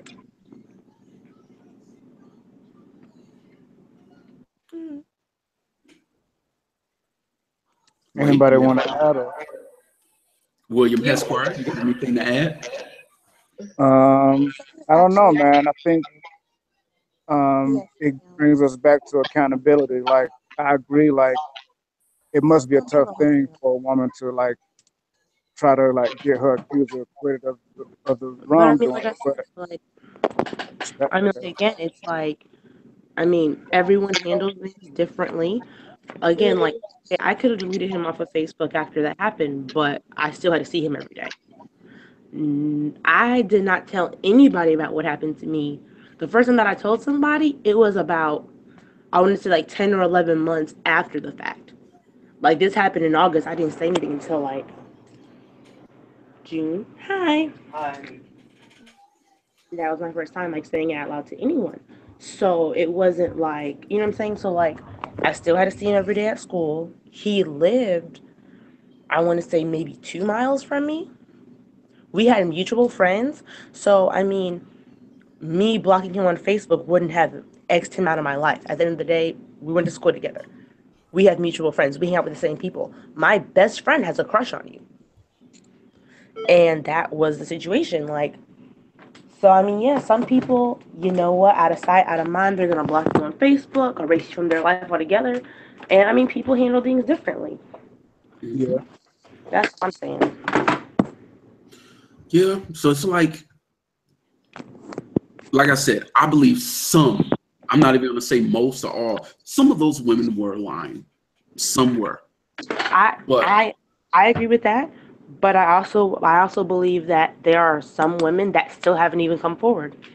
I believe that as well, because they see the scrutiny that the women who have come forward. It's like when you're raped or molested or violated, the media, the public comes in and violates you again. Mm-hmm. Is that fair to the victim? Everybody wants to protect the rapist, but what about the victim? I mean, if an investigation is done and we find that no, it wasn't true, they weren't raped, hey, that's great. We can apologize. We can work to clear this person's name. And that I feel like an accuser, if that person is proven to not have raped this person, they should be charged. But as far as rape victims, they don't come forward because of this. If people would have believed him, especially back then, he was super powerful. If they wanted money, that was when they should have came at him. If they wanted fame or anything else, that's when they should have came at him before the statute of limitations on most cases expired. Statute of limitations expired, so now they can't get money. I'm back. You're welcome back. Yeah, you know, but I'm just different, you know what I'm saying? I got full respect for everybody in this circle, in this cast. And you know, it's different ways people, you know, I'm a black and white type of person, and it's hard for me to get flexible about different stuff. You know, I'm kind of no nonsense, and that's just me, you know what I'm saying? And I think all those ladies, as far as Bill Cosby go, they lost credibility. Their behavior afterwards. Yeah, their behavior afterwards is what makes they haven't look yet. at that. You know, that's what I believe. I could be wrong, but that's what I believe. I mean, AJ in the chat just said, exactly. We don't live in a society that supports rape survivors. Not to mention, rape is one of the most difficult crimes to prove even now. She's 100% correct. That is difficult to prove, and we don't support the survivors. I mean, first thing that comes to mind is, oh, she's lying. What is she doing? We're gonna prove her wrong. That's true too. Why so it's like, I know it's rape culture, because rape culture is perpetuated by people playing devil's advocate, so to speak, who are, well, what was she wearing? Like, if the first thing out of your mouth about when someone says they were raped or assaulted, the first thing is, well, what were you doing? Well, what did you do? What were you wearing? The victim blaming thing, that's not cool. Hey, Nikki, when you gotta do when you're working, just go ahead and mute your mic at the top. That's the major issue right there. It's just so many people. My bad. Sorry, if y'all hear my dogs. Sorry. So I walk by with dogs. Oh, that's fun. Yeah. Life happens, yo. Life happens. But yeah, we do our rape bad and so long that they don't want to come out. They don't want to tell anybody because it's embarrassing enough that it happened, but then to be put through that all over again. If Bill did it, I have two rooms that are on the third floor. But if he did it, then he got off. It's pretty sad, just like R. Kelly got off, just like George Zimmerman got off, just like the guy who killed Freddie Gray. R. Kelly was the worst. I mean, he really should be in jail because he messed with somebody's kid. You know what I'm saying? And he bought the family off and everything, huh? And peed on that girl. He's really disgusting. You know what I'm saying? He bought the family off on a trip. You say what? He said with a cape on. I said with a cape on. They gave this fool a standing ovation on The Voice. Do you want to move down to the room that would be like adjoining with the other room? He's the worst. I said, nah, he should have went and did time for what he did to that little girl. Yeah. Then we're gonna buy off the family. I said, oh wow, you know. Yeah. But you know, I respect what you all are saying about victims. It's just their behavior afterwards is what did it for me. I mean, you lose all credibility when you go into their barbecues and go into their house and celebrating them and go seeing their shows and live concerts, you know. Your credibility, like they give stuff like domestic violence, you know, stuff like that. You know, Why are you trying to wake up with this person that abused you? Because it's not just physical abuse, it's also emotional abuse. Like, people who are abusive, they pick their I don't victims. mean to cut you off, but I gotta go. My phone is about to die. Peace and blessings to everybody, and I'll get with y'all next week. All right. See you next week, Will. Peace. All right. But I mean, people choose their victims. Like, I mean, you have women who are raped by their husbands regularly. Yeah. And they still will talk about how great their husband is. I mean, like, think about how many people are in domestic, like, how are in, like, abusive relationships. They don't go around talking shit about their partner 24/7. Like, they will still sit there and like, oh yeah, they're such a great person, this, that, and the third. When in reality, this other stuff is going on behind closed doors. So I mean, like to me, them doing that doesn't, like, take away any of their credibility, because it's like these things happen. It does for me, because then it's a situation where they keep letting stuff go on, and then you wind up killing a man. Why don't you try and document it, call the police, make different attempts to get out of there. You know what I'm saying? Because that's what juries are looking at. Did you try and get out of there? Before you decide to take this person's life, why didn't you get out of there? And the same thing with Bill Cosby. You know what I'm saying? Why are you hanging around this guy and he did this to you? Again, it goes back to, like, it's not just physical. It's also, like, a lot of it's also mental as well. But you got to remember, this is why he got off too, Nikki. This is why he got off. Because you don't hang around. You don't hang around a person that treated you bad. You just don't do that. Tell an abuse victim how to deal with their abuse, and that's the problem. And you can't, but don't expect anybody to let them. Do not expect a jury to let them go when something happens. And this is part of rape culture. People don't want to sit here and think about, like, okay, well, different factors play different parts of this. You have some women who are raped and assaulted who don't believe they are raped or assaulted. Like, oh yeah, like, I really feel some type of way because my boyfriend or husband did whatever to me and I was under the influence. A lot of them won't say, oh yeah, he raped you, but they feel violated. What that person did to them, like, fits under that umbrella. But they won't say that happened to them. Now, one point that you made about husband and wife, you see this, what I put up just now? Yeah, I'm looking at it. That meme popped up, and there were actually a bunch of men and like 2 women saying that that's not rape, but that's his wife. No, that's rape. That is most definitely rape. That's a terrible thing to do to a person. But it's how you act later on. That's what people don't understand. How do you treat your violator, your rapist? But you know what I'm saying? But the thing is, people who, especially married people, a lot of these, especially in the older days, if this man is your provider and you're not working and you're living off of him and he does this, eventually, like, how are you going to handle this if you don't have anywhere to go, you don't have anything to do, and he just did this to you? How do you get past that? And you're still married to this man. You still have a home with this man. And this man said, look, you need to give me this all over. I'm going to take this off in case it's, some people are sensitive, but that is one of the different ways that people can rape. Honestly, like, I mean, I've talked to women who are in abusive relationships, who had kids with that person. And everyone's like, oh, like, you need to leave. She's a stay-at-home mom. She's a 2-year-old and a 4-year-old. She hasn't worked in the last 2 years. She's been a stay-at-home mom. You're telling her to leave, and, like, okay, so where's she gonna go? And then now it comes to play. Now, let's say they go to court. Let's say she proves that her husband was abusing her. Oh, but he wasn't abusing the kids, so he's not a danger to the kids. So now that person still has joint custody. Or they say, this person is a danger to the kids, and you just left him. You don't have a job. You have nowhere to go. So the kids are going to stay with him until you're able to provide for them, which can take so long. God provides. God provides. You can't worry about when you got somebody busting your head open. This fool might kill you. You know what I'm saying? Never mind the kids. I mean, if there's no you, what are they gonna do? What are they gonna do if you're not around?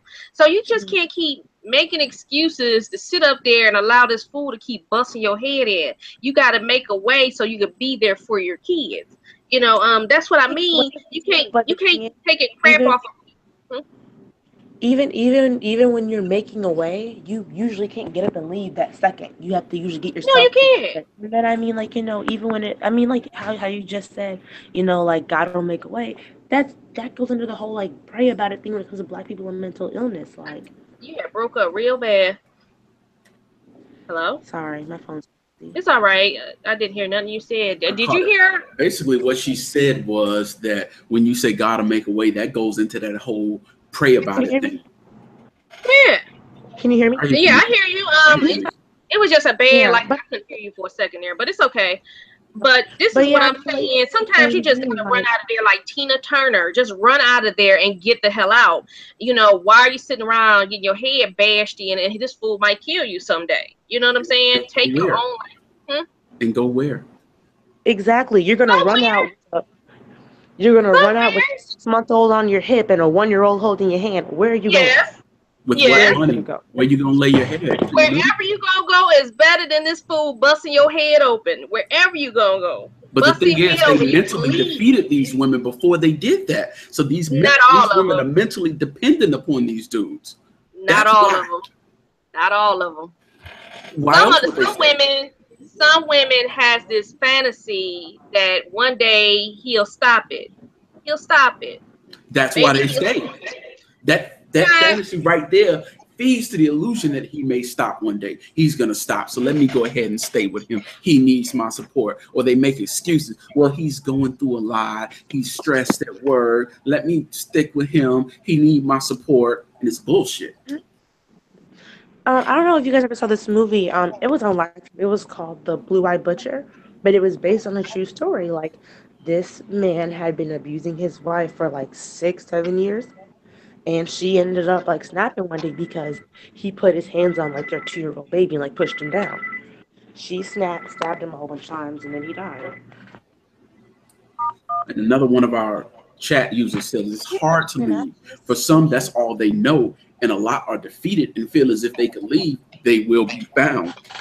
So it's a lot of factors, and a lot of people just look into a lot of different things before they just make that decision to leave, or if they can't make that decision to leave. Some people just feel trapped. Anywhere is better than this guy just beating on you, and you're bleeding.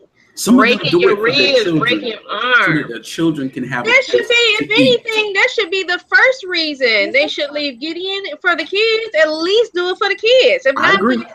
I agree, but you have to have a place to go. If you leave out in the middle of the night because he just whooped your ass, where are you gonna go from there? Where are you gonna go from there? And then your kids, you don't have any money, your kids still need to eat. Some of these women just take it for the sake of their kids so that they can eat, not so that their kids have to grow up around that. I'm sure that they don't like that part, but if they don't have money, they don't have anywhere to go. What if they don't have family nearby? And that man is all they literally have.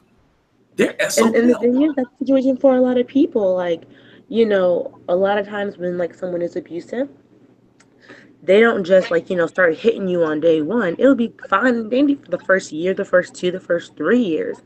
Then they slowly start isolating you from your family. Then they start putting their hands on you. So now that's how pimps work as well. Yeah. What? Most people are like that, Gideon. They show their best side. You know what I'm saying? And then as slowly as they grow on you and you get this bond with them, that's when they start showing their ass. You know what I'm saying? And just being disrespectful and doing all the nasty stuff that they want to do. Now it's up to you. You see what this person is. You see what this person is and how he feels about you. Are you going to stay and keep taking it and hoping that he's going to change? Are you going to move on with your life because he already showed you how he feels about you? Now, I just read a comment from a user. I think that you're just completely missing that getting up and leaving isn't always an option. Getting up and leaving isn't always the smartest thing to do. Like, it really isn't. At the end of the day, a restraining order never kept anybody safe. That's true. Yep. Some of these men, if you leave them, They might have just been hitting you and punching you before. You leave them, now they're going to actually kill you.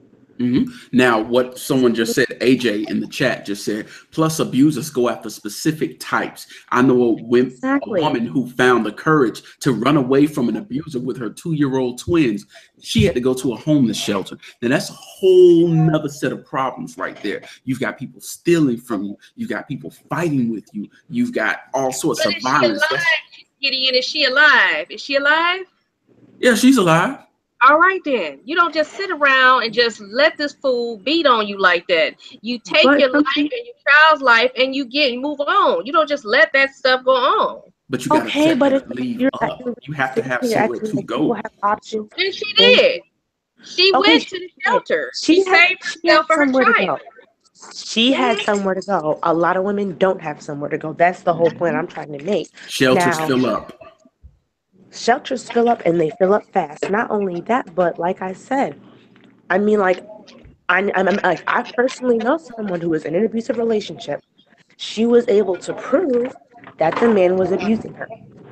However, he never put his hands on their kids. Yeah. So because he's not a threat to the kids, she left. She had nowhere to go. The court said, you know what? It's in the best interest of the children to be with their father. Okay, so now, yes, she left. Guess what?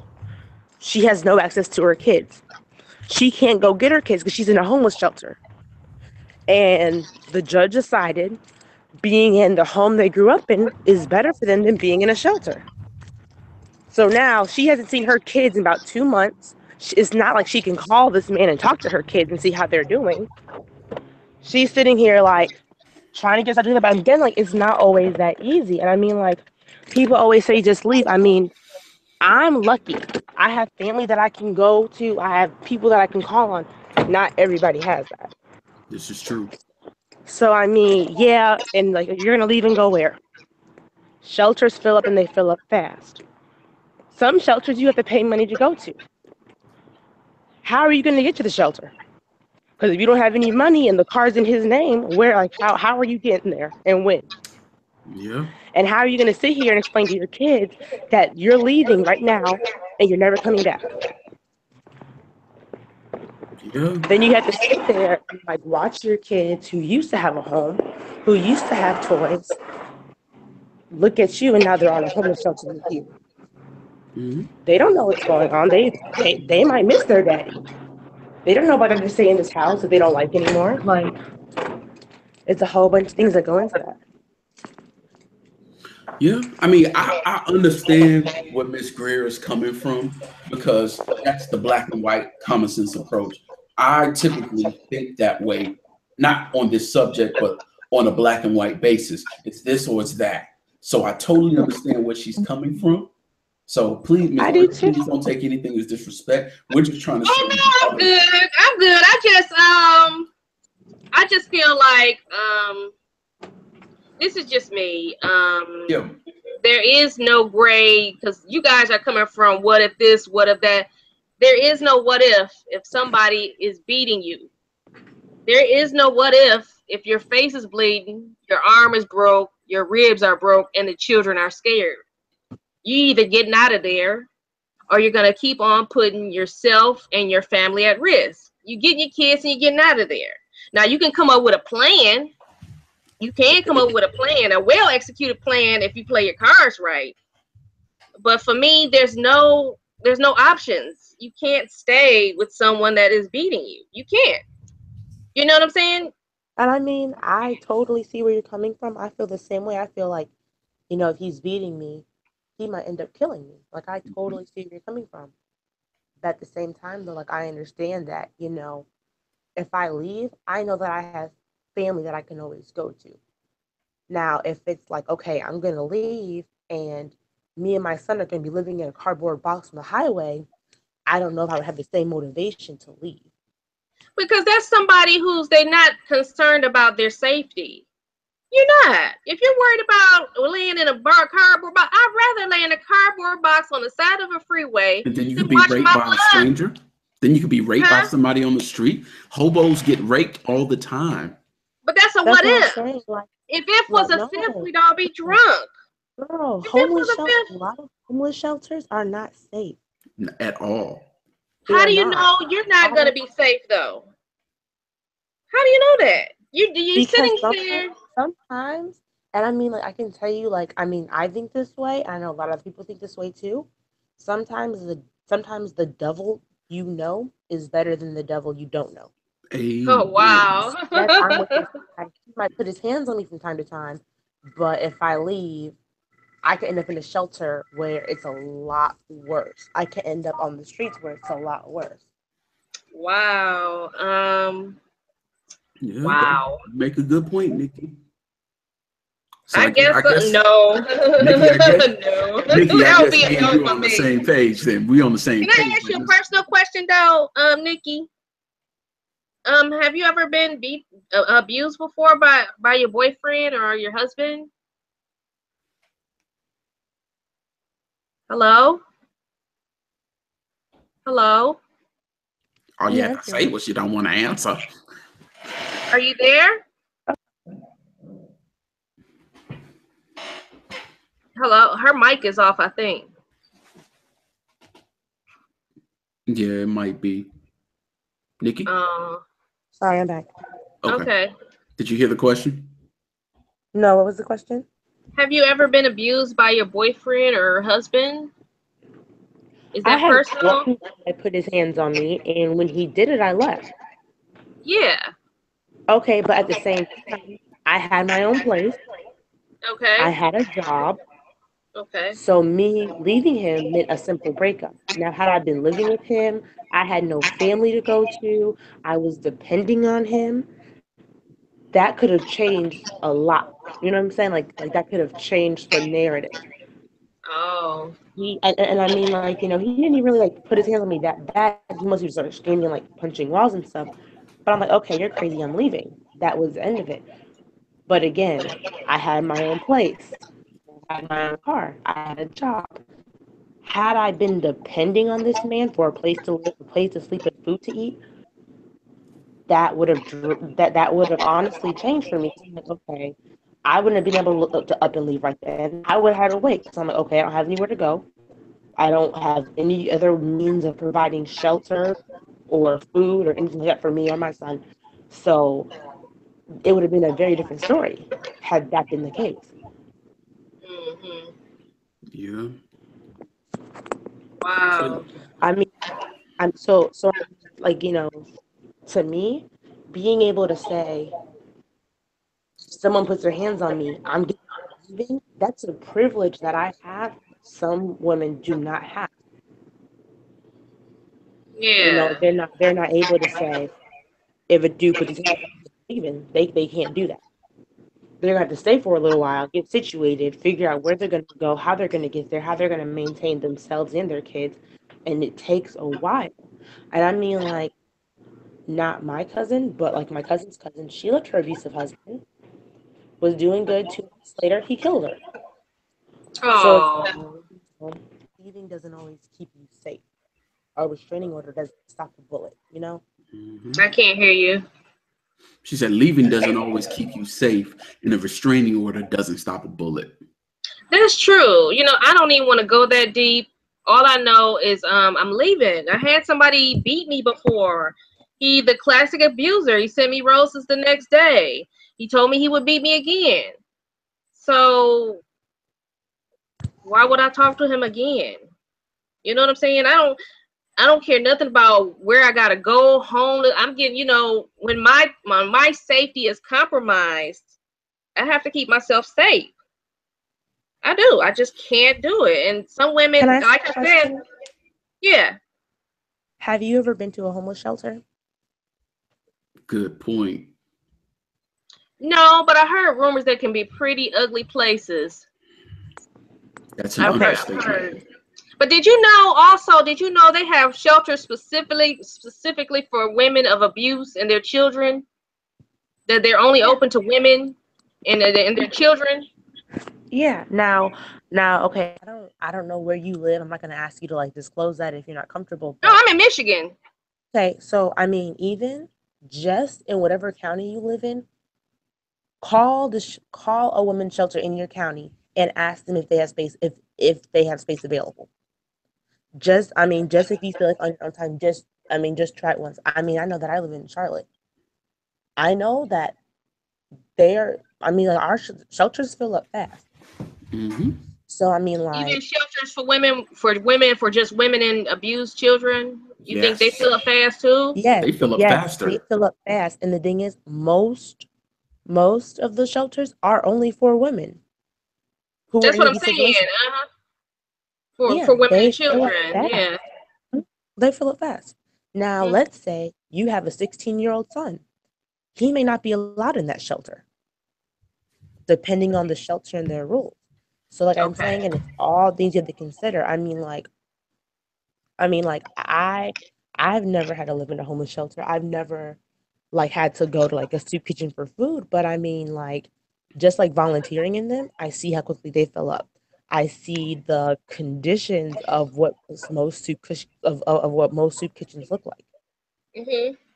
So it's not like, this place that you can go and you're going to be safe and feel safe, because they're not always safe places. Even if it is just women there, you know what I'm saying? It can still fill up very fast, still may not be the nicest place.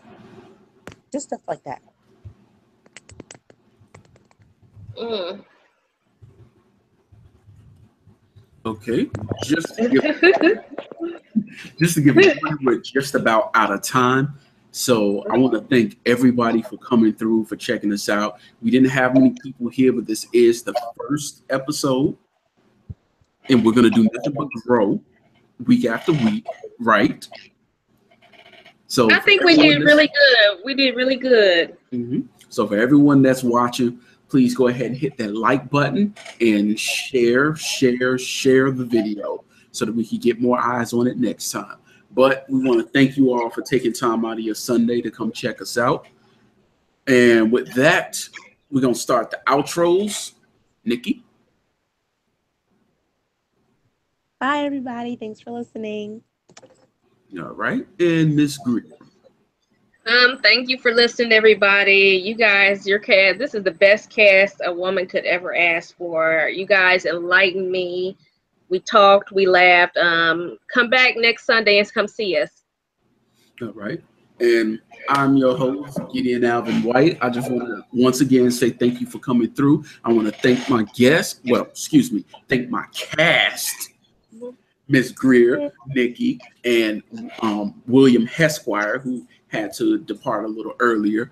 But yeah, I want to say to my fellas, to my ladies, please let's be more supportive of each other. Yeah. No matter what's going on, whether it's an abuse victim, someone starting a business, let's go ahead and support each other. And fellas, let's take care of our women. We need to lead by example, and we need to be that strong leader. So with that said, I want to say good night to everyone.